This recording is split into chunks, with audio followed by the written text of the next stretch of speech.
Ahmedabad municipal કોર્પોરેશનની standing કમિટીમાં પ્રદૂષિત પાણીને લઈને વોટર જગ વિક્રેતાઓ માટે મહત્વપૂર્ણ નિર્ણય લેવાયો। હવે વોટર જગ સપ્લાય કરનારાઓએ પાણીના બોર સાથે ક્લોરીન ડોઝર જોડવું ફરજિયાત હશે, તેમજ પાણીના જગ સાથે ક્લોરીનયુક્ત પાણીનો પુરવઠો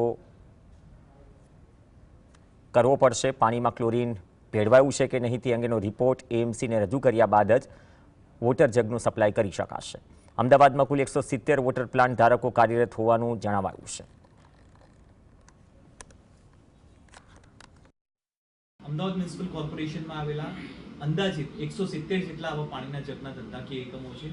આ તમામ ધંધાકીય એકમે આ પ્રકારનું ઇન્સ્ટોલેશન કરાવવાનું રહેશે કે પાણીનું એક વખત પ્યોરિફિકેશન થઈ જાય, ત્યારબાદ ક્લોરીન એડ થાય તે પ્રકારની કાર્યવાહી કરવામાં આવશે। જો આ પ્રકારનું ક્લોરીન વગરનું કોઈ પાણી સપ્લાય થતું હશે તો કોર્પોરેશન દ્વારા કડક રાહે કાર્યવાહી કરવામાં આવશે અને આવા સંજોગોમાં સીલ કરવાની પણ કાર્યવાહી